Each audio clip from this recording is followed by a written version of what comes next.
corazones, que esto no sea un simple servicio, sino un momento de intimidad contigo, Señor, un momento donde podemos entrar en tu presencia y cantarte, Señor, cuán grande eres.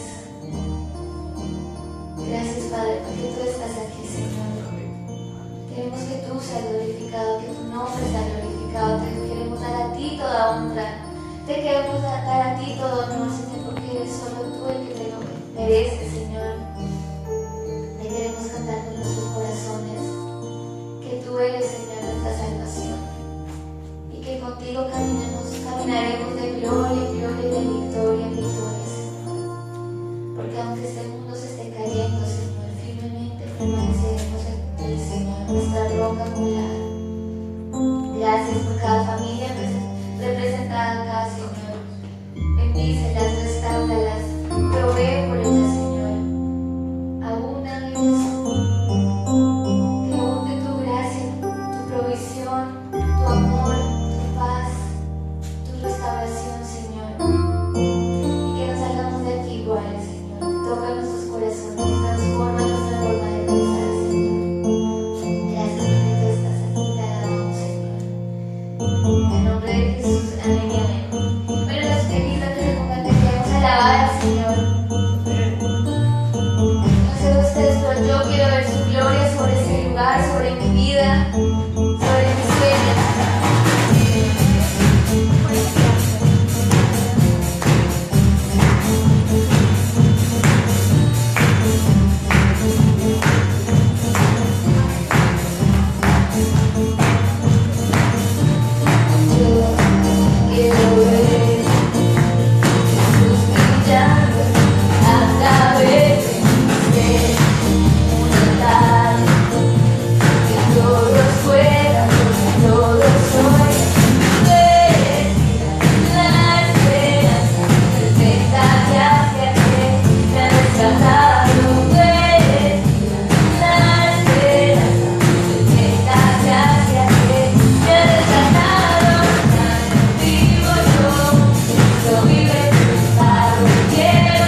2, sea 17, dice: hasta que se derrame sobre nosotros el Espíritu desde lo alto, el desierto se convierta en campo fértil, y el campo fértil está considerado como bosque. En el desierto morará el derecho, y a la justicia habitará en el campo fértil. La obra de la justicia será paz, y el servicio de la justicia tranquilidad y confianza para siempre.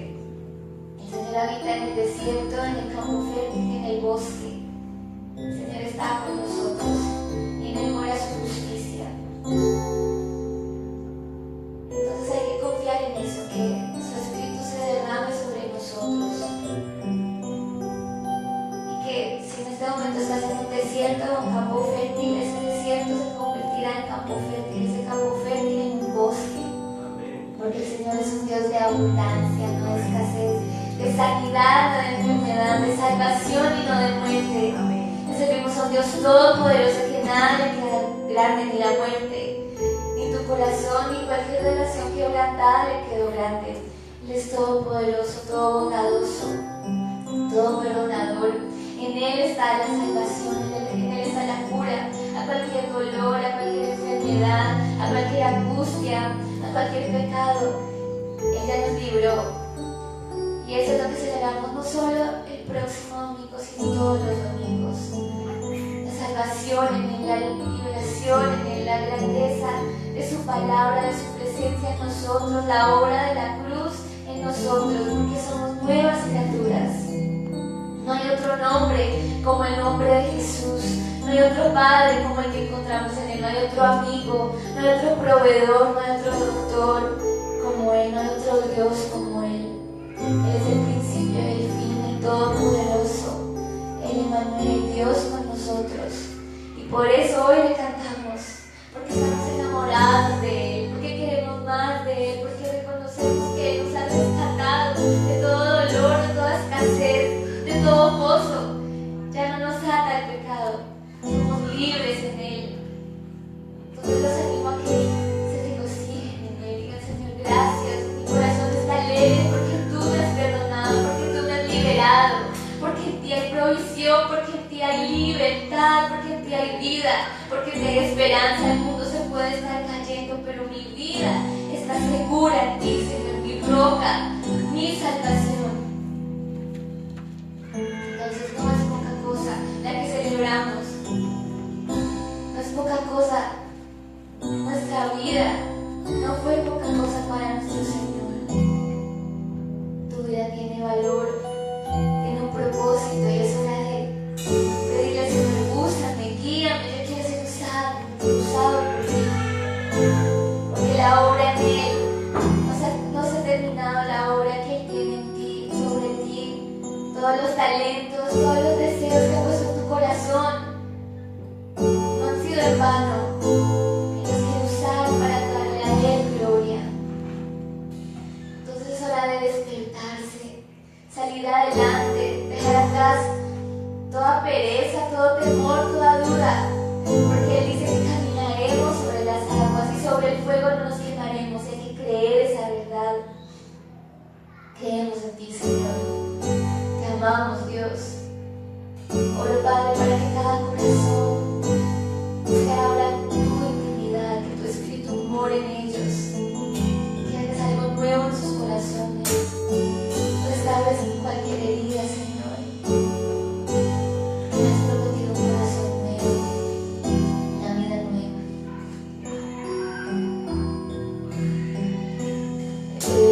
Eres quien reina con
verdad, completa salvación. Nuestro corazón ahora es blanco como la nieve. Nuestra vida ha sido purificada por ti, Señor. Nos has bautizado con tu gracia, con tu amor.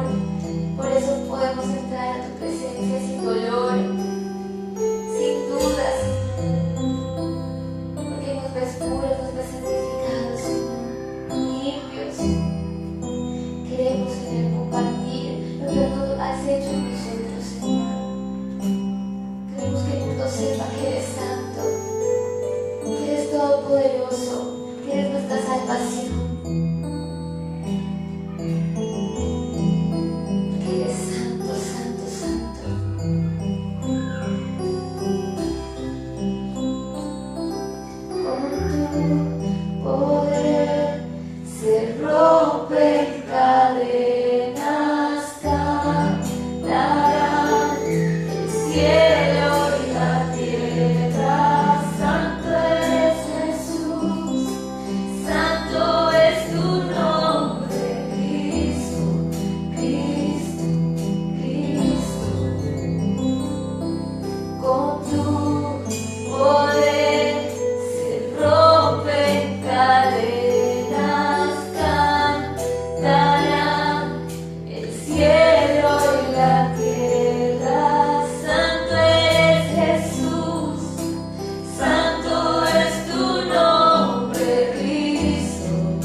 Buenos días.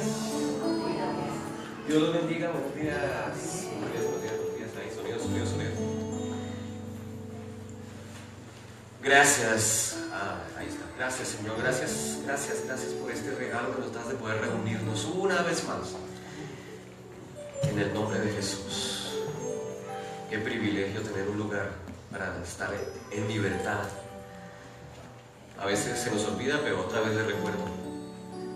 Hay lugares en donde les toca reunirse en la oscuridad, en secreto, en cuevas, en bodegas oscuras, a la luz de velas, porque el gobierno los persigue y si los encuentra los apresa o los mata.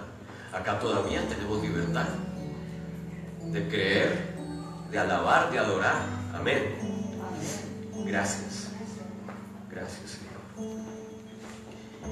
Quiero que le digas a la persona que tienes al lado: buenos días, bienvenido, Dios te bendiga, qué bueno verte una vez más. Y dile así con mucha seguridad: Dios te ama y no te rechaza. Dile: y yo tampoco te rechazo. Hoy el Señor quiere recordarnos y quiere que estemos seguros de que Él nos ama y no nos rechaza. Aunque cuando estamos lejos de Él, sin Cristo, estamos como rechazados. Y vamos a orar para que Dios nos hable en esta mañana. Padre, gracias por tu palabra, gracias por este lugar, Señor. Gracias porque es un día en el cual nos reunimos en tu nombre, y donde dos o más se reúnen en tu nombre, ahí estás tú, Señor. Ahí estás, aquí estás en medio de nosotros. Te pido, Espíritu Santo, que ministre nuestros corazones. Muévete, Señor, muévete con libertad, Dios. Muévete en este lugar, Señor, muévete en nuestra vida, Dios. Trae sanidad, Señor, trae convicción, Señor, de lo que somos hoy, tus hijos, amados, redimidos, amados, aceptados, Señor. Rechazamos toda mentira, rechazamos toda mala información en nuestra mente, todo rechazo, toda vergüenza, todo sentimiento de abandono hoy desaparece en el nombre de Jesús. Gracias, Señor, en el nombre de Jesús. Amén. Y amén. Gracias. Gracia para superar el rechazo y la vergüenza es el tema de hoy. Gracia para superar el rechazo y la vergüenza. ¿Cómo comenzó todo? Me preguntaba yo esta semana.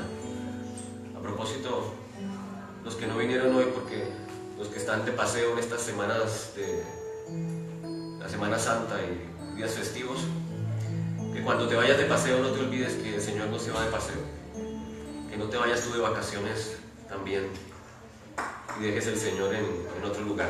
Donde quiera que estés, el Señor está contigo, el Espíritu va contigo.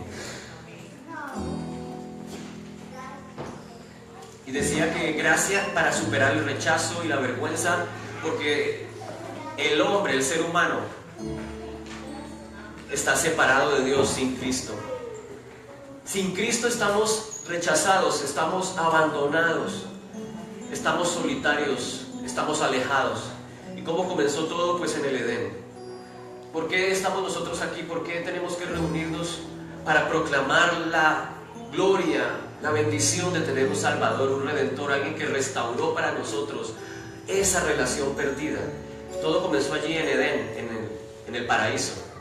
Por eso siempre me remito allí para que tengamos como ese panorama de por qué tenemos que volver a Él, porque hubo un momento en que estábamos con Él, hubo un momento en el tiempo y el espacio en que teníamos una relación íntima con Dios. Él nos soñó así, nos diseñó así desde un principio, en el comienzo del tiempo, en el paraíso. Quiero que me acompañen ahí a Génesis, un momento para recordar ese pasaje de Génesis en el capítulo 3. Ahí empezamos a ver cómo es que el rechazo tiene lugar. En Génesis 3, versículo 6: y vio la mujer que el árbol era bueno para comer y que era agradable a los ojos, y árbol codiciable para alcanzar sabiduría, y tomó de su fruto y comió, y dio también a su marido, el cual comió así como ella. Entonces fueron abiertos los ojos de ambos y conocieron que estaban desnudos. Entonces cosieron hojas de higuera y se hicieron delantales. Allí en ese momento, cuando Adán y Eva caminaban con el Señor, estaban en intimidad con el Señor, y el Señor les había dicho: de este árbol que está aquí en el centro no vas a comer, me lo he reservado para mí. Pero en el momento en que ellos comen del fruto del árbol, sus ojos espirituales, sus ojos se abren y se dan cuenta que han perdido algo que antes tenían. Se sienten desnudos. Y la palabra en el hebreo, cuando habla de desnudez, es la misma palabra para vergüenza. Te sientes como cohibido, avergonzado. De un momento a otro sintieron vergüenza, sintieron que habían perdido algo que los cubría. La protección, la cobertura de Dios se perdió en ese momento. ¿Y qué hace Adán y qué hace Eva? Van y corren a esconderse y a coser delantales de hojas de higuera, porque quieren cubrir de alguna manera eso que se ha perdido. Esa vergüenza, ese abandono, ese sentido de desprotección, lo primero que hace el hombre es tratar de cubrirlo con algo. Y lo que encuentra allí es un árbol de hojas grandes. Las hojas de higuera, no sé si las has visto, son unas hojas grandísimas. Y busca y se pone esas hojas encima, tratando de recuperar lo que ha perdido. Y tipológicamente las hojas de higuera representan mi lucha por tratar de recuperar algo que yo no puedo recuperar. Las hojas de higuera representan mi autojusticia, el esfuerzo humano por tratar de volver a estar como antes estaba. En mis propias fuerzas busco recuperar mi abandono, cubrir mi vergüenza. Y oyeron la voz de Jehová Dios que se pasaba en el huerto al aire del día, y el hombre y su mujer se escondieron de la presencia de Jehová Dios entre los árboles del huerto. Mas Jehová Dios los llamó y les dijo: ¿dónde estás tú? Y él respondió: oí tu voz en el huerto y tuve miedo, porque estaba desnudo y me escondí. El hombre se ve desnudo y siente vergüenza, siente miedo y se esconde. En lugar de querer continuar con esa relación de intimidad, el hombre trata de esconderse y trata de alejarse y de meterse detrás de los arbustos. Desde el primer momento, esa intimidad que había con el Señor se perdió, y empieza el hombre, el ser humano, a caminar, pero alejado de Dios. No soporta estar con Él porque siente que algo se ha perdido.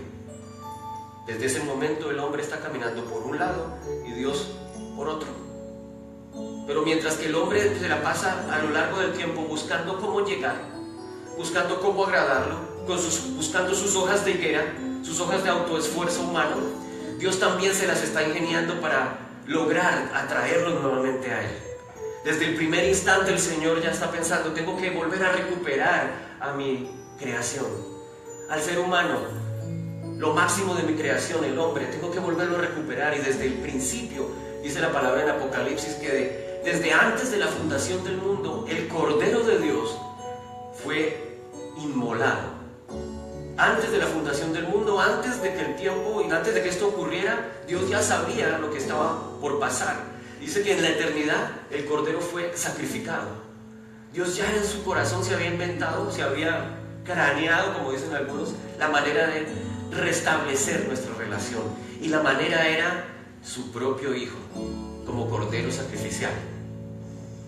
Por eso más adelante allí, si ustedes leen, no lo vamos a leer ahorita, pero en otras ocasiones lo hemos mencionado, el Señor dice que los cubrió, retiró esas hojas de higuera de su propio esfuerzo, y el Señor lo que hace es cubrirlos, pero con una piel de animal.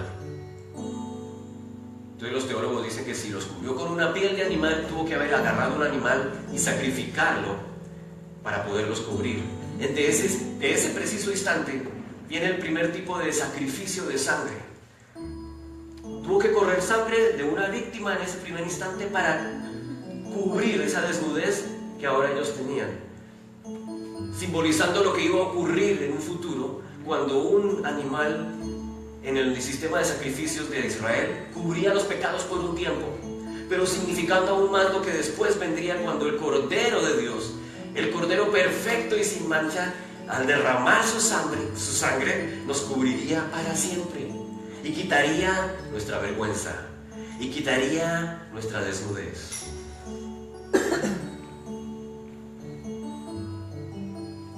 Bueno, acá hay un detalle que no me había dado cuenta anoche, pero lo recuerdo ahora.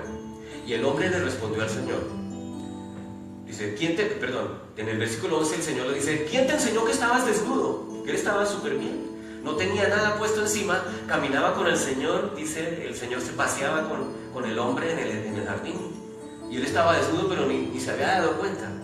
Pero ¿quién te enseñó que estabas desnudo? ¿Has comido acaso del árbol que yo te mandé que comieses? Y antes le dijo, ¿dónde estás? Como cuando los niños que hacen maldades en la casa se esconden en el closet, se esconden debajo de la cama, y uno sabe dónde están, porque siempre se meten en el mismo lugar. Como hace mi hija Gabriela. Gabriela, ¿dónde estás? ¿Dónde estás? Y yo ya sé dónde está, pero le pregunto, ¿dónde estás? Y se queda callada. De pronto sale debajo de la cama. ¿Qué pasó? ¿Por qué te escondiste? Y resulta que ha hecho alguna pilatuna, alguna maldad. Así nos pasó a nosotros en el principio, nos escondimos. Y el Señor le dice, ¿quién te mandó? ¿Acaso comiste del árbol que te dije que no comieras? Y el hombre responde, la mujer que me diste por compañera me dio del árbol y no comí, y yo comí. La mujer que me diste. El hombre se empieza a justificar desde ese mismo momento. Dios tiene la culpa. La mujer que me diste, ¿tú para qué me das esa mujer? Yo estaba bien acá, pero tú te inventaste una mujer ahora esta, la culpable. Y cuando el Señor le pregunta a la mujer, la serpiente. Y luego cuando llega la serpiente ya no había nadie más a quien echarle la culpa. La serpiente me engañó y comí. La autojustificación es el fruto entonces de haber sido separados, de haber roto nuestra relación con el Señor. Empezamos a echarle la culpa a otros, nosotros menos, todo el mundo tiene la culpa menos yo.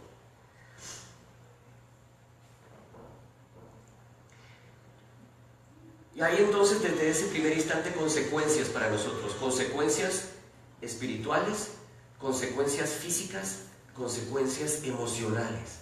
Y con esas es que quiero hoy que lidiemos o que analicemos o meditemos en ellas. Esas consecuencias espirituales es la dificultad para relacionarnos con el papá. Primero con el Padre Celestial. Se rompe esa relación con tu Padre Celestial. Y por tanto esa misma relación que tienes tú con tu Padre humano también sufre problemas, sufre quebranto. Muchas veces nosotros por esa relación dificultosa, esa relación tortuosa que tenemos con nuestro Padre terrenal, refleja nuestra capacidad de relacionarnos bien con el Señor. Y estábamos viendo la película El caso de Cristo con unos hermanos de la iglesia. Y precisamente cuando él está investigando con una psicóloga, con una psiquiatra, creo, para averiguar si es que lo que pasó en el momento de la resurrección, este hombre es Lee Strobel, no sé si ustedes conocen la historia de Lee Strobel, era un reportero del Chicago Tribune, ateo, y de repente la esposa se convierte en cristiana, y él cree que su familia se acabó. ¿Cómo que se hizo cristiana? Lo último que me pasaba si yo soy ateo, aquí somos ateos. Y lo que él entonces le pone como reto a ella, me voy a poner en la tarea de revelar lo que hay en la Biblia y comprobar que eso es mentira. Y se va en un viaje de 2 años buscando fuentes, buscando allí, hablando con científicos, con historiadores, con médicos, con psiquiatras, para tratar de buscar el origen de la palabra y decir esta Biblia es falsa. Pero al final lo que se da cuenta es que no puede negar que la Biblia es real y que Dios es real. Pero lo que le dice esta psiquiatra es, ¿tú cómo es tu relación con tu papá? Y él, ¿pero por qué preguntas eso? Porque en general lo que ha pasado con todos estos filósofos y escritores ateos, Bertrand Russell, Jean-Paul Sartre, y citó ahí algunos escritores y filósofos, es que han tenido una relación distante o inexistente con sus padres, que los lleva a ser rebeldes, que los lleva a rechazar a Dios porque no pueden creer que haya un Padre amoroso. Yo decía, bueno, pues sí, mi padre, qué coincidencia, con él no nos la llevamos bien, nunca hemos tenido una buena relación. Fíjate entonces que las relaciones conflictivas con papá nos impiden también reconocer que hay una relación, que puede ser posible tener una intimidad con nuestro Padre Celestial. Amén. Reconocer que Él nos ama y que quiere tener ese reencuentro con nosotros. Amén. Y muchos se preguntan, ¿pero qué es? Mi papá no me amó. Incluso hasta su pastor tuvo problemas cuando niño, porque los papás en ciertos países son machistas y les da como vergüenza darle un abrazo a su hijo y darle un beso. Les da como pena decirle, hijo, te amo. Eso vino, qué cursi, yo no, te amo, eso nunca sale de las palabras de algunos. Y yo crecí sin esa intimidad, a pesar de que mi papá es un papá amoroso en su forma, en su manera. Pero siempre le tuve temor, siempre le tuve miedo, porque él nunca se acercó a mí y me dijo, hijito, te amo, y me consentió. Nunca me dijo palabras como cariñosas, tiernas, jamás.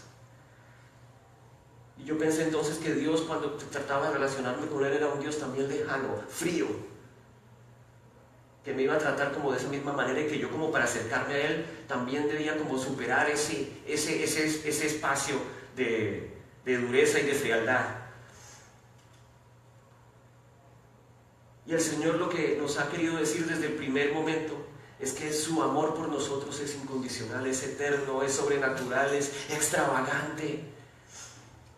Y es tan extravagante ese amor por nosotros que cuando el hombre se separó y quedó desnudo y perdió su protección, desde ese mismo instante el Señor está mostrando su deseo de volver a estar con nosotros, de volver a tener intimidad contigo, y que ese rechazo y ese abandono desaparezcan. Pero muchos de nosotros lo hemos sufrido aún peor.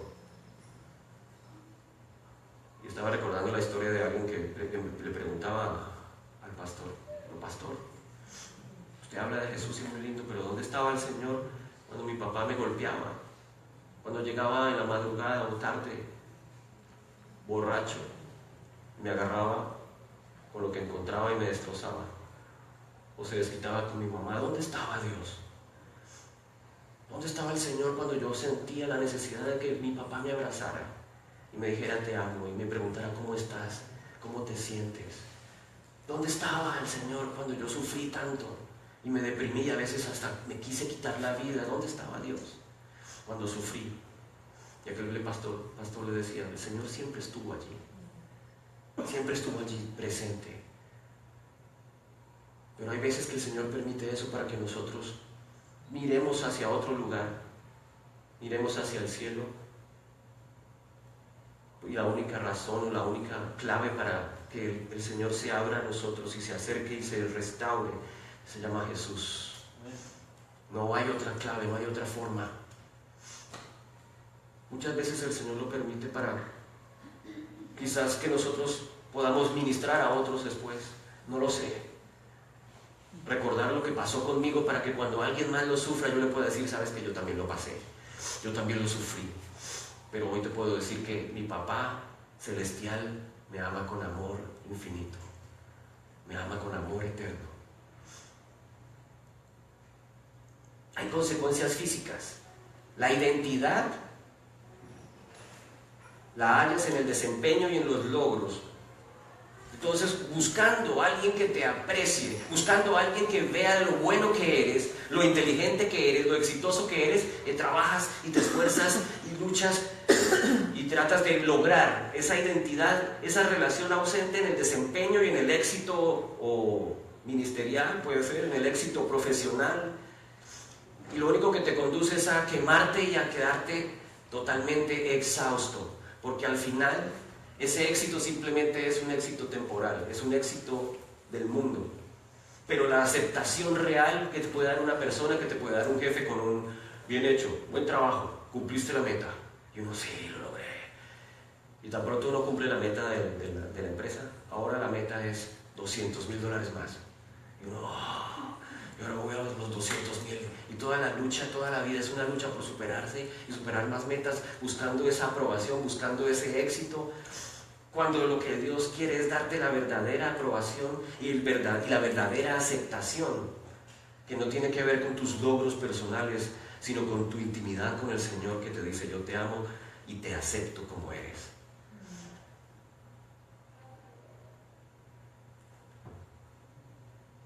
Cuando fallamos en comunicarnos, hay consecuencias emocionales, Hay profundos efectos en la personalidad de los niños con papás distantes, con papás duros. Y hay problemas más tarde de relaciones, de problemas de personalidad. Por ejemplo, los niños que se sienten inferiores, que se sienten aislados, con temor a que lo abandonen. Entonces el niño piensa que en algún momento su papá se va a ir. El niño no siente seguridad y piensa que su papá mañana, de pronto el fin de semana se va y el lunes ya no está. Y siempre tiene esa cosa en su corazón. Y se retrae y se aísla. Y empiezan los temores. Cuando el niño va creciendo, llega al momento que tiene que trabajar, tiene que tomar decisiones, no puede tomar decisiones porque tiene temor de asumir riesgos, dicen los psicólogos, en un artículo que estaba leyendo. Tiene temor de ser creativo porque piensa que lo van a rechazar. Temor de hacer algo porque piensa que va a fracasar. O es impulsado para cubrir sus faltas con perfeccionismo. Trata de hacerlo todo bien, como le pasa a algunos niños en la escuela, compañeras de mi hija, que siempre tratan de ser perfectas y perfectos y tienen que sacar A+, y cuando sacan A-, se deprimen. Y es un trauma y es el fin del mundo. ¿Qué pasó? Saqué A-. ¿Pero qué pasa? ¿Y qué tiene que sacar A-? No, yo luché y tenía que sacar A+, no puedo bajar mi promedio. ¿Por qué A-? Y cuando saca B, no va a estudiar ese lunes, ese martes. Que no quiere ni que la vean. Sacó B, fulana sacó una B. Oh. No se permiten el lujo de fracasar. Porque van a sentir que son rechazados o que les van a decir, tú eres un perdedor. Entonces tenemos miedo al fracaso. Miedo a los riesgos. Y necesitamos entonces el éxito de los otros, la aceptación de los otros, para que ese vacío en nuestro corazón sea llenado. Otra cosa que ocurre, el miedo de decir no. No pueden decir que no. Quieren que los aprueben, entonces todo lo que le piden, todo lo que le dicen, sí, claro, hazme este favor, lo que sea, claro, yo te hago el favor. Hazme este trabajo, sí, yo lo hago, pero lo necesito para el lunes, no, el domingo en la noche.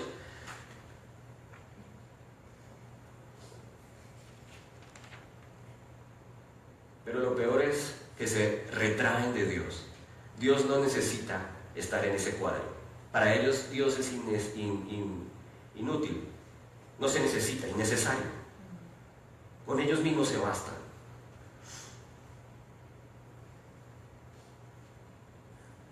Vamos a Isaías 53. Allí tenemos un ejemplo de cómo el profeta Isaías nos habla de lo que Cristo, 700 años antes de que Cristo naciera, nos muestra cómo Cristo sufrió el desprecio. Dice en el Isaías 53, versículo 3 y 4, despreciado y desechado de los hombres. Y la palabra en el hebreo es jabel, que quiere decir abandonado, olvidado, destituido. Cristo, Jesús, fue abandonado, olvidado y destituido, primero por los hombres y segundo por Dios, el Padre. Dice, varón de dolor, desechado de los hombres, varón de dolores, experimentado en aflicción. Y como uno de quien los hombres esconden el rostro, fue despreciado y no lo estimamos. El primero que experimentó rechazo fue Jesucristo. Pero ¿sabes por qué Jesucristo experimentó el rechazo? Experimentó el abandono, experimentó la destitución, precisamente para que cuando Él sufriera el abandono y el rechazo y la destitución, ese rechazo fuera pagado en Él. Y con el rechazo de Jesucristo nosotros recibimos la aceptación del Padre. Él fue destituido para que nosotros fuéramos restituidos a la relación con el Padre. Él fue abandonado para que nosotros fuéramos encontrados otra vez de esa relación alejada, del camino que se había perdido por pedregales, por montañas solitarias, por desiertos abandonados, que es cuando el hombre ha caminado por milenios y milenios lejos de Dios. Pero el Señor lo anhelaba y el Señor desde la eternidad envía a su Hijo para restaurar esa relación. El primero experimentado, dice en otro lugar, experimentado en aflicción. En otra versión dice experimentado en quebrantos. Jesús es el primero que ha experimentado el quebranto y la aflicción. Si tú dices, nadie me entiende lo que sufro yo, eso suena como un bolero. Así es un bolero. nadie entiende lo que sufro yo. Pero el Señor Jesucristo fue el primero en experimentar el rechazo, experimentar la aflicción.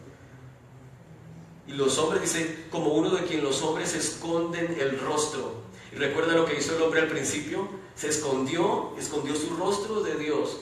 Y cuando viene Jesús, los hombres esconden su rostro de Él, precisamente para recuperar ese rechazo y ese desprecio. Dice, fue despreciado y no lo estimamos. Nos valió 5. ¿Quién es ese? No, Él dice que es el Hijo de Dios. ¡Bah! Basura, mentira. El Hijo del Hombre, no puede ser. Primero los judíos, luego la gente. Hoy, no puede ser, no. Es un mito, es una leyenda. No te necesito. No te doy el valor que mereces. El primero que fue despreciado y abandonado fue Jesús. Pero Él lo sufrió precisamente para que al sufrirlo Él, yo no lo sufra. Para que cuando Él esté despreciado, la relación con mi papá sea restaurada. Amén. Todo lo que Él hace, todo lo que Él recibe, lo recibe para que tú no lo recibas. Todo lo que Él sufre, lo sufrió para que yo no lo sufra. Lo que los teólogos llaman el divino intercambio. Lo que Jesús es, ahora nosotros somos. Lo que Jesús sufrió, no lo sufrió para que nosotros tengamos lo que Él es. Amén. Y eso lo hemos visto en otras prédicas. Y quizás vamos a volver a hablar de eso, del divino intercambio. Porque precisamente en este tiempo de Viernes Santo, de muerte, de sepultura y resurrección, volvemos a recordar lo que es el divino intercambio. Y esto es parte de ese divino intercambio. El desprecio, el abandono de los hombres, pero también del propio Dios. ¿Cómo así? ¿Dios también se olvidó de Jesucristo? Sí. Dios también lo abandonó en un momento de la historia. Y ya lo vamos a mirar. Veamos el Evangelio de Juan, capítulo 1, del versículo del 1 al 4, que es uno de mis favoritos. Mira cómo estaba el Señor en el principio. Dice, en el principio ya existía el verbo. En otro lugar dice, la palabra. Y el verbo estaba con Dios. Y el verbo era Dios. Estaba o existía en el principio con Dios. Todas las cosas fueron hechas por medio de Él. Y sin Él nada de lo que ha sido hecho fue hecho. En Él estaba la vida y la vida era la luz de los hombres. Amén. En el principio existía el verbo, la palabra, pero esa palabra, el verbo, es el mismo Hijo de Dios. Amén. Y dice que estaba con Dios, en intimidad con Dios, juntos aquí. Y todas las cosas fueron hechas por medio de Él. Y sin Él nada de lo que ha sido hecho fue hecho. Fíjate lo que ahí habla Juan. Habla de la divinidad de Jesucristo. La plenitud de la divinidad está en Jesucristo. El verbo estaba con Dios, pero aún más, el verbo era Dios. Y todo lo que se ha hecho es por medio de Él. Y la luz estaba en Él. Y la luz de los hombres es Él. Pero más adelante vean lo que dice en el versículo.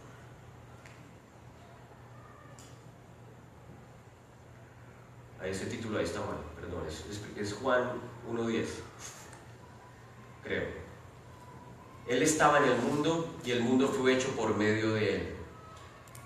Bórrale ese 3, es Juan 1. Él estaba en el mundo y el mundo fue hecho por medio de Él y el mundo no lo conoció. Y luego viene la famosa frase que a veces escuchamos en la emisora cristiana. A lo suyo vino y los suyos no lo recibieron. El verbo de Dios, el Cristo, que se hace hombre, la plenitud de la divinidad habita en Él, viene a lo suyo, pero los suyos no lo recibieron. Porque dice vino a lo suyo, porque Él vino a hacer lo que tenía que hacer. A lo suyo, es decir, vino con una misión. Vino con la misión de restaurar esa relación. Vino con la misión de rescatarnos del abandono y del rechazo, de la destitución, del olvido que tenía el hombre. Y cuando viene a los suyos, que primero era su pueblo, Él llegó ¿a dónde? A Israel, a su pueblo, al pueblo, a la nación de la promesa. Y ellos no lo recibieron, lo rechazaron. Y aquí comienza el rechazo que Él sufre para recuperar nuestra aceptación. Pero a todos los que lo recibieron, aleluya. Todos los que lo recibieron, diga amén. Cualquiera que lo recibe, cualquiera que lo acepta, le tiene o obtiene el derecho, el poder de llegar a ser hijo de Dios. Antes, sin Cristo, estamos rechazados, abandonados, destituidos, lejos de la intimidad que alguna vez tuvimos. Pero cuando creemos en Él y lo aceptamos, inmediatamente recibimos nuevamente lo que se quebró, lo que se rompió en Edén. El derecho de ser hijos de Dios. Y no importa si mi relación con mi papá terrenal fue quebrantada, fue horrible, fue traumática. Lo que el Señor te dice hoy es: no importa, yo te amo y no importa lo que tú hayas hecho. No importa lo que tú hayas sufrido, no importa lo abandonado que estuviste, lo duro que te trató tu papá o tu mamá. Yo no veo eso. Yo te amo y quiero estar contigo para siempre. Muchos de nosotros hemos sufrido el rechazo de nuestras mamás porque nacimos cuando no debimos nacer. El niño que nació, el niño que cuando la mamá dice: quedé embarazada, mi amor, quedé embarazada, deshazte de él. Pero ¿cómo si es un niño? No importa, no lo podemos tener. No tenemos plata, no tenemos la casa, no tenemos el carro, mi trabajo está mal, no lo podemos tener. O no puedo tener este niño, mi papá me va a matar, mi mamá me va a echar, mis tías, ¿qué dirán mis amigas? No. Y rechazan a ese pobre bebé desde el principio, desde antes de que nazca, desde que está en el vientre, el bebé ya está rechazado, ya siente la destitución. Y eso espiritualmente se transfiere al niño. El niño crece, cuando nace, percibe en su espíritu y en sus emociones el rechazo que sufre. Y son niños que después o algo pasa en la casa para que lo acepten, o nunca lo aceptan en su totalidad. El niño siempre crece como esa piedra en el zapato. ¿Si le ha pasado? ¿Si ha escuchado esa historia? Si yo estuviera en otro lugar, si el niño lo va a problemas, eso es el poder. Se encuentra y se dé cuenta que el Señor lo ama tal y como es, que el Señor desde antes del vientre de su mamá, dice en los salmos, dice el salmista: en embrión me conoció mi Padre. Desde antes de que estuviste en el vientre de tu mamá, tu papá celestial, el Padre eterno, ya te conocía y conocía todos tus días y tenía un plan para ti. Si naciste y no te abortaron, no fue porque tuviste, qué de buenas, sino porque Dios metió su mano allí, tenía un plan para ti, un plan para mí. Y muchos de nosotros somos ese niño que se salvó de ser abortado. Por temor, por pereza, porque no había plata, por el rechazo. Y hoy estamos acá, porque Dios sí quería que estuviéramos acá. Y Dios quiere que estés aquí. Y Dios quiere que estés no aquí solamente, sino que estés con Él, para siempre, en intimidad. Por eso envió a su Hijo, para que todos los abortados y los que casi abortados vuelvan a tener un papá eterno, una relación eterna de aceptación y no de rechazo. A todos los que le recibieron les dio el derecho de ser hijos de Dios. Y recuerda que cuando somos hijos de Dios ya no somos criaturas simples. Somos hijos de Dios y por lo tanto herederos de Dios, herederos de su promesa, beneficiarios de su protección, beneficiarios de su provisión, beneficiarios de la herencia que se extiende no solamente sobre nosotros, sino sobre nuestros hijos y sobre los hijos de nuestros hijos y los hijos de los hijos, porque dice que su misericordia para los que creen en Él se extiende por generaciones y generaciones. Amén. Cuando crees en Él, algo se quiebra, esa maldición se quiebra, esa lejanía se quiebra, y ahora viene un nuevo comienzo para esa relación, para ese ADN del que creyó en Él. Sus hijos, sus nietos, lo que viene debajo de Él es otra generación, una generación restaurada, una generación aceptada. Amén. Y ahora está cubierta espiritualmente por el Señor, el Dios eterno. Gracias, Señor. Amén.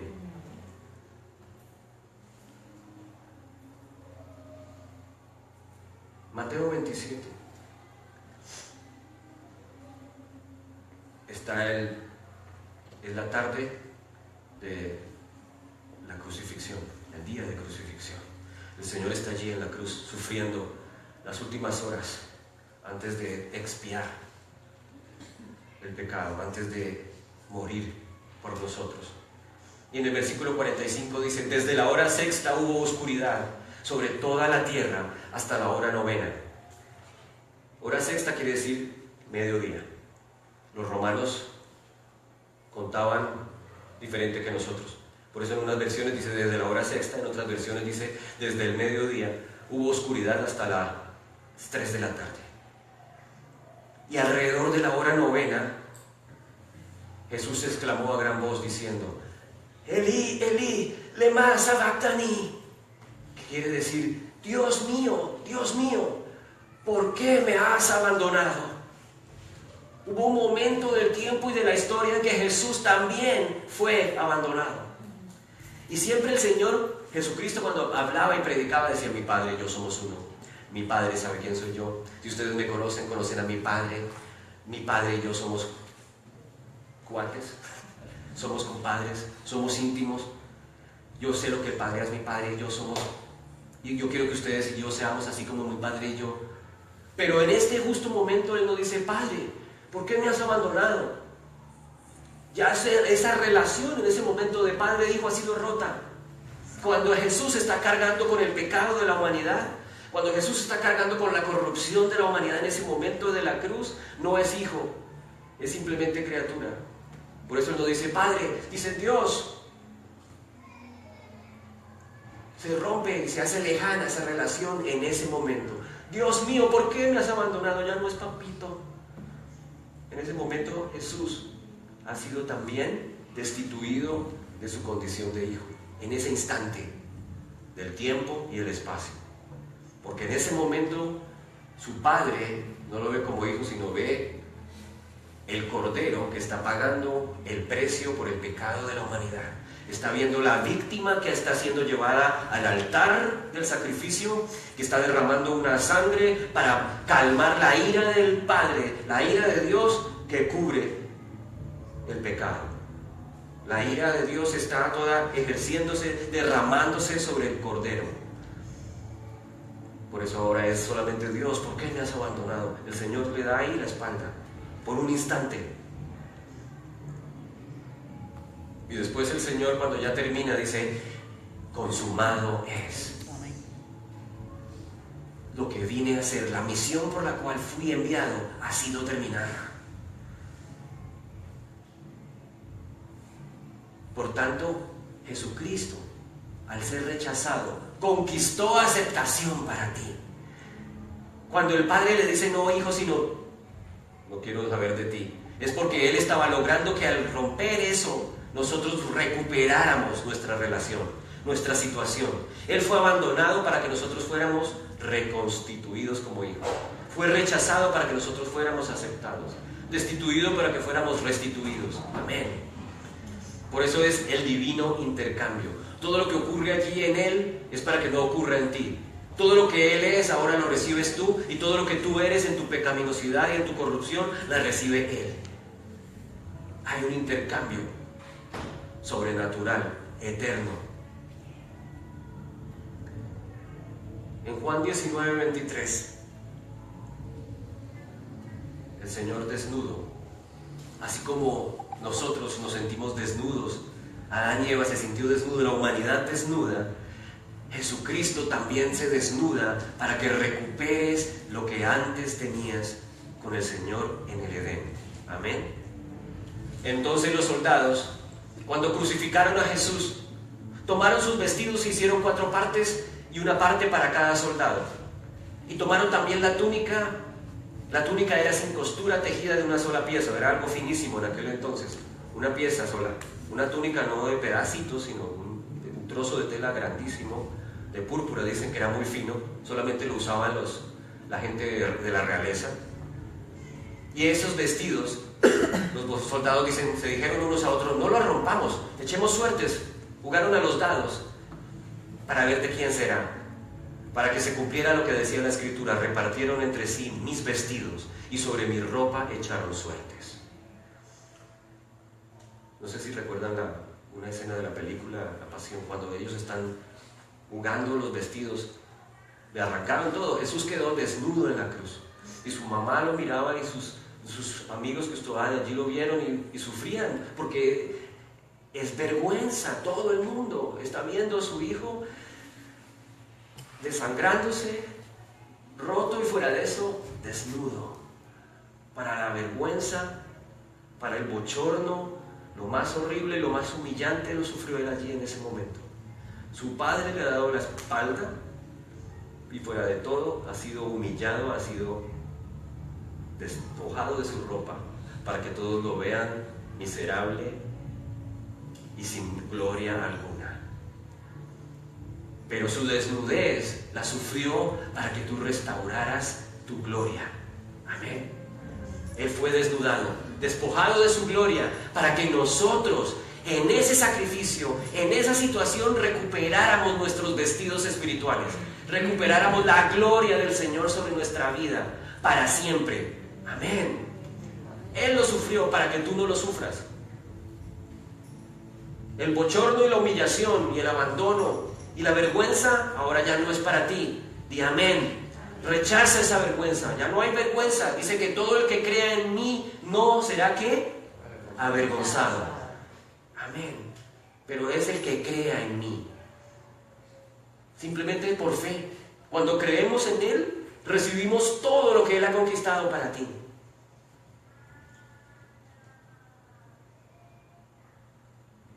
Hay una, no la tengo acá, pero quiero que la busques ahí en tu Biblia o en tu teléfono. Está en 2 de Corintios capítulo 8, que habla también de cómo Él se despojó. Hay varios pasajes, pero por tiempo no voy a mencionar más. Voy a mencionar este.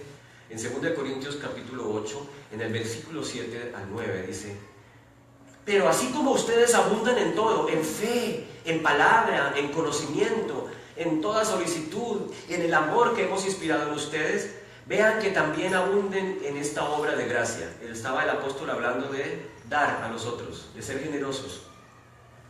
Entonces dice, abunden también en esta obra de gracia. No digo esto como un mandamiento, sino para probar por la solicitud de otros también la sinceridad del amor de ustedes. Y luego acá viene, porque conocen la gracia de nuestro Señor Jesucristo, que siendo rico, sin embargo por amor, di amén, a ustedes, por amor a nosotros se hizo pobre, para que por medio de su pobreza ustedes lleguen a ser ricos. Eso dice 2 de Corintios en el versículo 7 al 9, capítulo 8. Él se hizo pobre, pero alguno dirá, no, pero eso es espiritual. Ah, sí estaba. ¿Sí estaba? No, pues no, esa no es, esa es otra. Esa es más adelantito. Él se hizo pobre y dirán, no, pero es que Él se hizo pobre espiritualmente, pastor, ¿no? Para que yo sea espiritualmente rico. Sí, pero tampoco, no. Sí, pero no. ¿Por qué? Eso quiere decir que si lo miramos al contrario, ¿quiere decir entonces que Jesús se empobreció espiritualmente? No, eso no es posible. No, no hay tal. Está hablando de pobreza física, material. Jesús no puede ser pobre espiritualmente porque es Jesús. Él se hizo espiritualmente pobre para que yo sea espiritualmente enriquecido. No. Está hablando de su despojo como humano, su vergüenza, su destitución. Se empobreció para que a través de esa obra de destitución nosotros seamos restituidos, enriquecidos. Por eso dice en algún lugar en Pedro, creo que es, que Él ha cubierto de manera que nosotros tengamos todo lo que necesitamos para vivir discretamente, no, ¿cómo decir? Como Dios manda, dice en el lugar.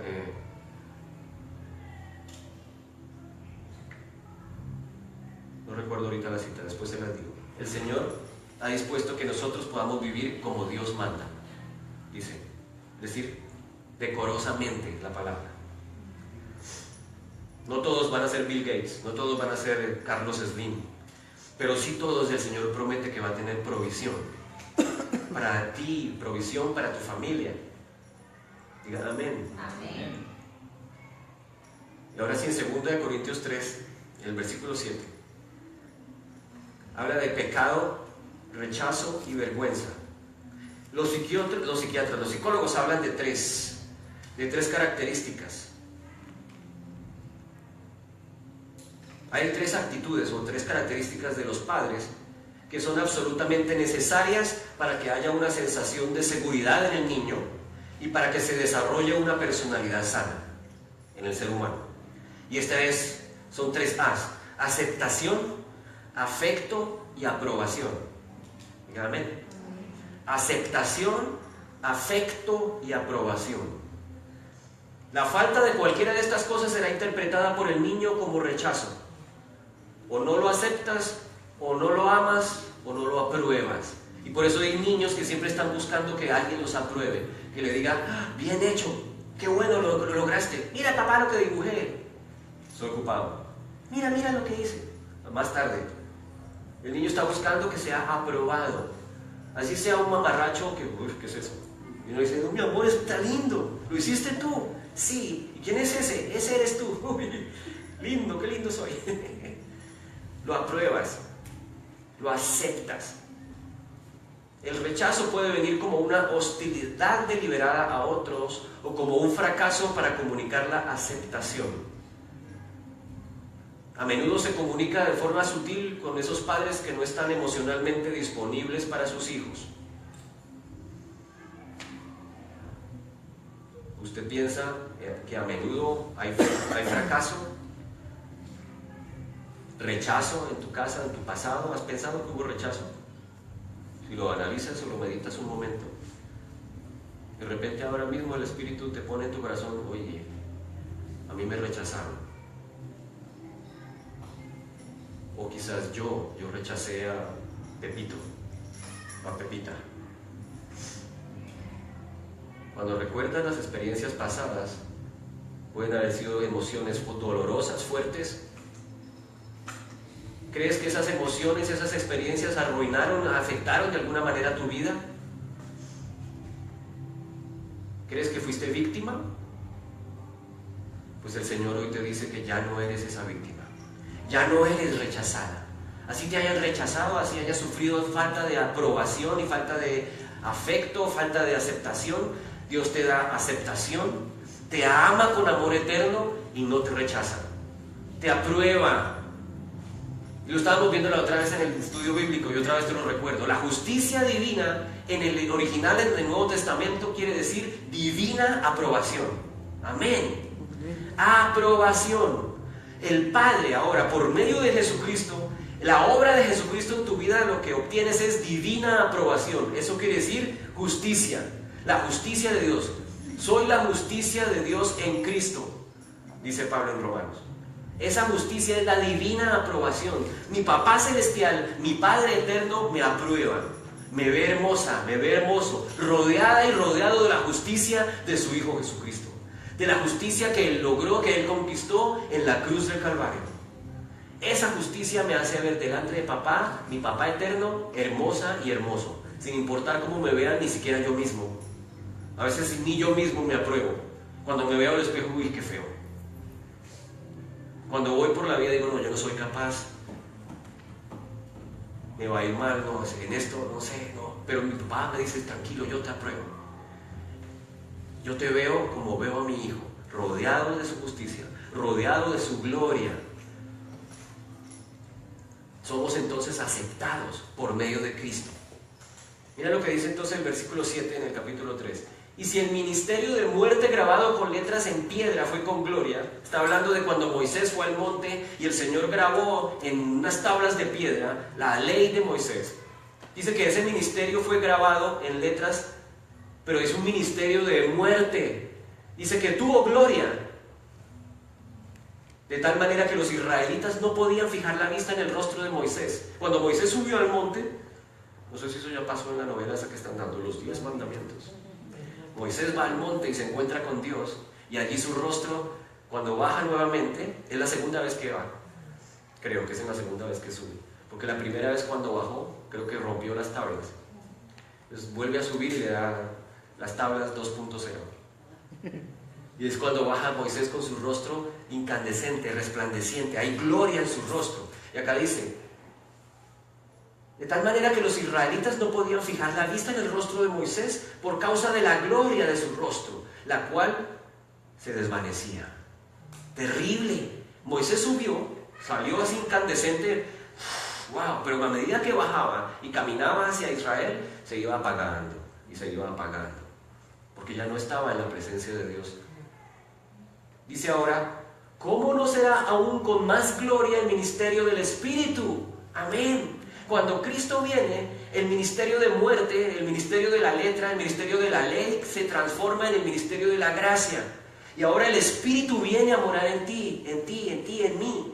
Mucha más gloria es este nuevo ministerio, este nuevo pacto, porque el Espíritu está en ti. Ya no necesitas ir a ese monte lejano para encontrarte con Dios y que tu rostro resplandezca, porque resulta que ahora el que estaba en el monte ahora habita en ti por medio de Cristo Jesús. El Espíritu está en ti, tu rostro para Dios resplandece todo el tiempo, no se desvanece, sino que la palabra dice que nosotros vamos caminando de gloria en gloria y en gloria, no desvaneciéndose, sino aumentando en gloria, por acción del Espíritu Santo. Amén. La gloria perdida se recuperó en Cristo Jesús. Ahora caminamos en Él, por acción del Espíritu, de gloria en gloria. Amén. Por eso es que nosotros, ¿cómo hacemos para que esa gloria se manifieste? La palabra lo dice, reflejando, contemplando, dice la palabra en Romanos, contemplando como en un espejo a Cristo. En inglés dice beholding. He ahí el Cristo. Míralo como en un espejo que resplandece. O sea, yo me miro en Él. Ya ese espejo, cuando yo me miro, esa es la comparación que hace Pablo. Cuando me miro en un espejo ya no veo a Luis, ya no veo a Sammy. Cuando me miro en el espejo veo a Cristo en mí. Amén. Y veo su gloria que se refleja sobre mí. Y cuando camino en su palabra, cuando camino en su verdad, esa gloria es de más y más y más gloria.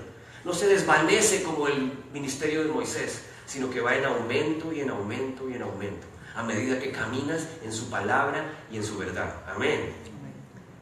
Por eso la gloria que perdiste, la gloria que el hombre perdió en Edén, cuando se tuvo que tapar porque se sintió desnudo, abrumado y humillado, Cristo la recuperó para nosotros. La gloria.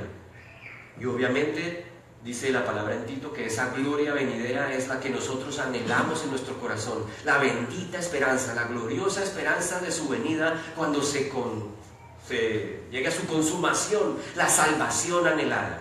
Cuando Cristo nuevamente venga, su gloria será total. Amén. Tendremos un cuerpo transformado, un cuerpo ya no que se desvanece, que se deteriora, sino un cuerpo glorioso que puede experimentar esa gloria total de su presencia. Esa es nuestra mirada, puesta allí, como lo veíamos el domingo pasado. Gracia ayer, gracia hoy y gracia para el futuro. La gracia se manifestó en Él para salvación. Y la gracia nos permite hoy caminar en piedad, dice. La gracia que nos enseña a caminar piadosamente. Cuando uno habla de gracia, la gente dice, ahora vas a salir a pecar como un degenerado. Pero lo que dice Tito en la palabra es que la gracia te enseña a caminar piadosamente. No tú mismo, sino que la gracia de Dios, la presencia de Dios en tu vida te permite caminar, te enseña a caminar piadosamente, como Dios quiere que camines. Amén. Y ya voy terminando. En Efesios capítulo 1,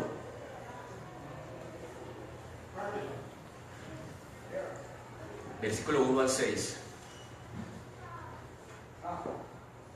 Perdón, desde el 4. Dice, porque Dios nos escogió. Diga amén. Dios nos escogió en Cristo antes de la fundación del mundo. Como dice en Apocalipsis, el cordero que fue inmolado antes de la fundación del mundo. Acá está diciendo Pablo en Efesios, Dios nos escogió en Cristo antes de la fundación del mundo. Desde la eternidad Dios ya sabía lo que iba a pasar y nos escogió para que fuéramos santos y sin mancha delante de Él. Y algunos dicen, pero pastor, ¿cómo hago yo para ser santo y sin mancha? No se puede. Sí puedes en Cristo, porque Cristo es el que te santifica, Cristo es el que te purifica y te lava en su sangre para que seas santo y sin mancha. Amén. Entonces en Cristo somos santos y sin mancha. Y dice, en amor nos predestinó para adopción como hijos para sí mediante Jesucristo, conforme a la buena intención de su voluntad. Su voluntad desde el principio es buena. Su voluntad para ti es buena. ¿Cuál es su voluntad? Buena. ¿Y qué es lo que quiere? Tenerte como hijo, adoptarte como hijo en Cristo por amor. Y mira lo tremendo que dice el versículo 6. ¿Por qué? ¿Para qué? Para alabanza de la gloria de su gracia que gratuitamente ha impartido sobre nosotros en el amado. ¿Quién es el amado? Jesús es el amado. En la Reina Valera dice: somos aceptos en el amado. Somos aceptados en el amado. Tradujeron eso al español. Pero en el original quiere decir, en el griego es gracia, es caritos. Entonces, para alabanza de su gloria, de su gracia que gratuitamente Él ha impartido en nosotros. Eso se considera como aceptación. Puedo acercarme al Señor porque hay gracia, hay aceptación. Lo que no hubo, lo que se rompió, lo que se perdió desde el principio, en Él recuperé. En el griego es caritos, que quiere decir súper favorecida. Entonces, cuando ves a una niña que se llama Carito, quiere decir súper favorecida, súper llena de gracia. Amén. Y eso es lo que somos nosotros en Cristo. Gracias a lo que Él es, a lo que Él logró y lo que nosotros estamos en Él, recibimos caritos, que quiere decir aceptación absoluta, aceptación total. Una vez más, que hoy te lleves eso en tu corazón para tu vida diaria, que estés totalmente segura y seguro que cuando hables con el Señor, si estás en Cristo, hay absoluta aceptación. Se perdió el GPS. Prendió el GPS antes de tiempo. Cuando te acerques a Él, no hay ningún rechazo, ninguna barrera, sino que hay aceptación. Pero es que la embarré esta mañana, la embarré ayer, me porté mal con mi esposa. Él no ve eso hoy. Si estás en Cristo, lo que ve es aceptación. Tenemos que ser conscientes de mi aceptación en Él, conscientes de su justicia en mí, conscientes de su divina aprobación, para que entonces puedas hablar con Él y decirle como Él quiere que tú le digas: papito. Él es tu papá y quiere restaurar esa relación. Quieres que seas consciente y consciente y consciente de que yo le puedo decir papá con absoluta confianza, y que Él me ama, me entiende, me consiente, me abraza y sabe lo que yo necesito y está interesado en suplir lo que yo necesito. No solamente la plata de sino lo que necesita mi corazón, lo que necesitan mis emociones para ser sanadas, restauradas, lo que necesita mi vida para sentirme amada y amado, abrazado, para sentirme seguro por la vida. Yo creo que fue la cantante mexicana, creo que fue María Félix, que tenía mucho dinero por las rancheras y los discos que vendía. Y creo que es bueno, ser pobre o ser rico. Pues yo no tengo nada en contra de los pobres, pero es mucho mejor llorar las penas sentada en un Ferrari.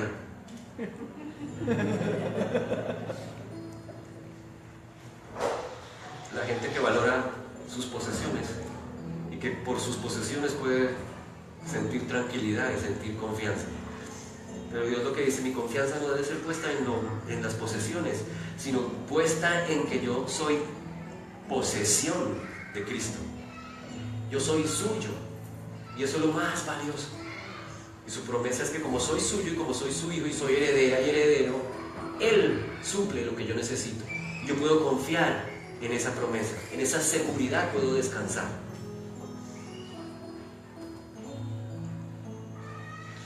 Ya para terminar,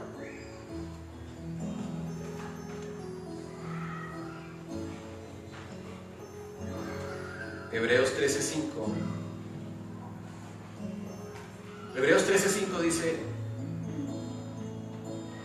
sea el carácter de ustedes sin avaricia, contentos con lo que tienen, Porque Él mismo ha dicho, mira lo que el Señor mismo ha dicho: nunca te dejaré ni te desampararé. Digan amén. ¿Qué quiere decir nunca? Pues que nunca.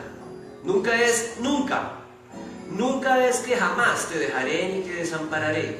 De manera que decimos confiadamente, dilo conmigo: el Señor es el que me ayuda, no temeré. ¿Qué podrá hacerme el hombre? Amén.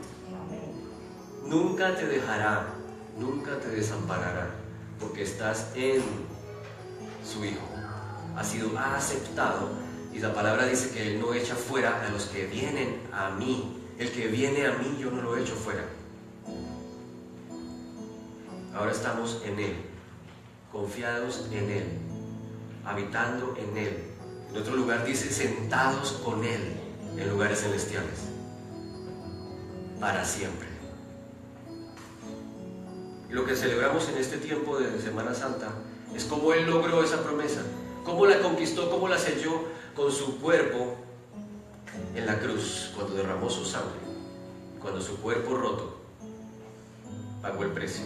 Y eso es lo que Él celebró con sus discípulos, la Pascua, antes de ser entregado. Y es lo que recordamos nosotros, y por eso siempre sellamos el mensaje con la comunión de los santos, con la Eucaristía, porque de esta manera celebramos la victoria de Cristo.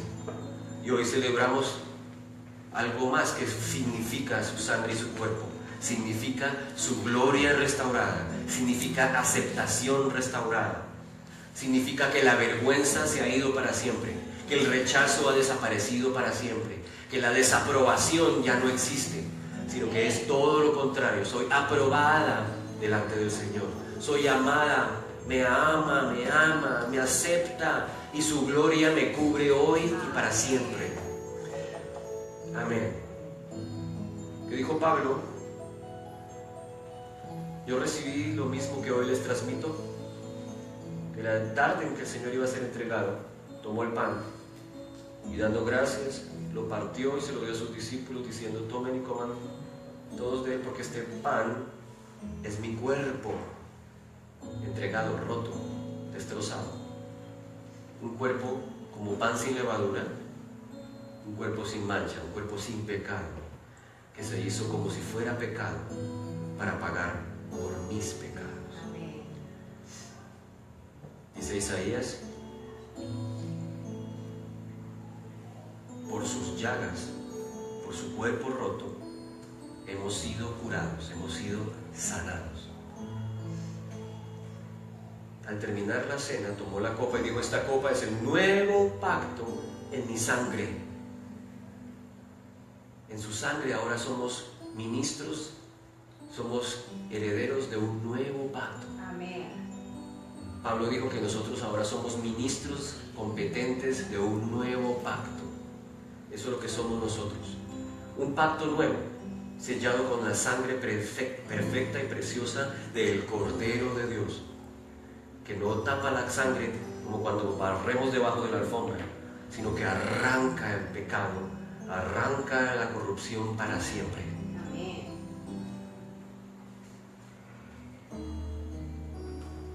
Ciertamente, dice Isaías, Él llevó mis enfermedades y mis dolores para siempre. Ciertamente Él, dice, el castigo de mi paz fue sobre Él.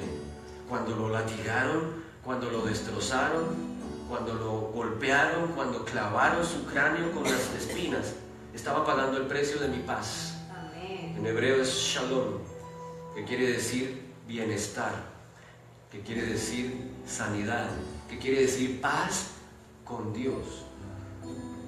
Quiere decir que mi aceptación ha sido sellada por el sacrificio y la sangre de Cristo. Amén. Amén. Gracias, Señor. Gracias. En tu nombre, Jesús. Amén.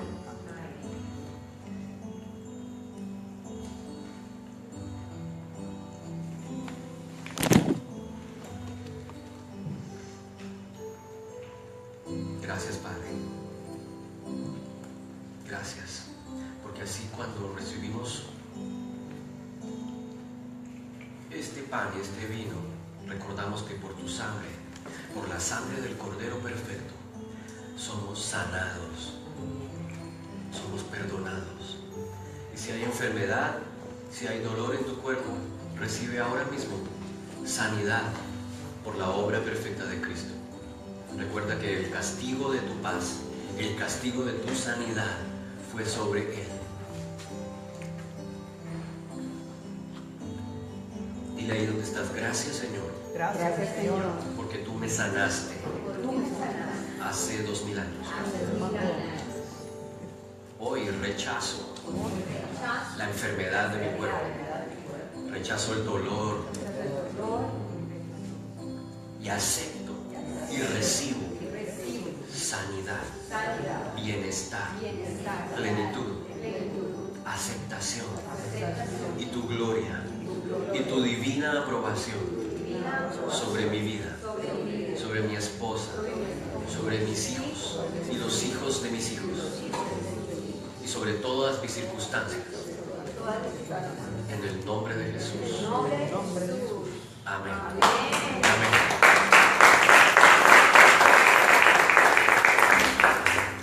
Y amén. Si no has hecho esta oración, los que están viendo por internet, le vas a decir al Señor así: Señor, gracias. Gracias porque enviaste a tu Hijo Jesucristo a morir por mí. Gracias porque hoy, al confiar en ti, recibo perdón de mis pecados y recibo la presencia de tu Santo Espíritu como garantía de tus promesas. Gracias porque ahora soy aceptado, aceptada, y ya no hay más vergüenza ni más dolor en mi vida, sino que tu gloria y tu justicia me cubren, tu divina aprobación me rodean para siempre. En el nombre de Jesús. Amén y amén. Vamos a orar por nuestras ofrendas y nuestros diezmos. Recuerda que es porque ya he sido bendecida y bendecido, porque ya tengo su presencia en mi vida, que mi corazón es grato. Aleluya. Y podemos apoyar este lugar, apoyar este ministerio. Padre, gracias por cada familia aquí representada. Oramos en unidad, Señor, bendiciendo cada padre de familia, cada cabeza de hogar, cada mujer cabeza de familia. Oramos, Señor, para que tú suplas conforme a tus riquezas en gloria, sobreabundantemente, según las necesidades de cada uno de nosotros, cada familia aquí representada. Tú conoces sus luchas, tú conoces sus necesidades, tú conoces, Señor, sus obligaciones, conoces, Señor, cómo han estado angustiados, preocupados, pero tú, Señor, hoy los liberas de esa carga y de esa preocupación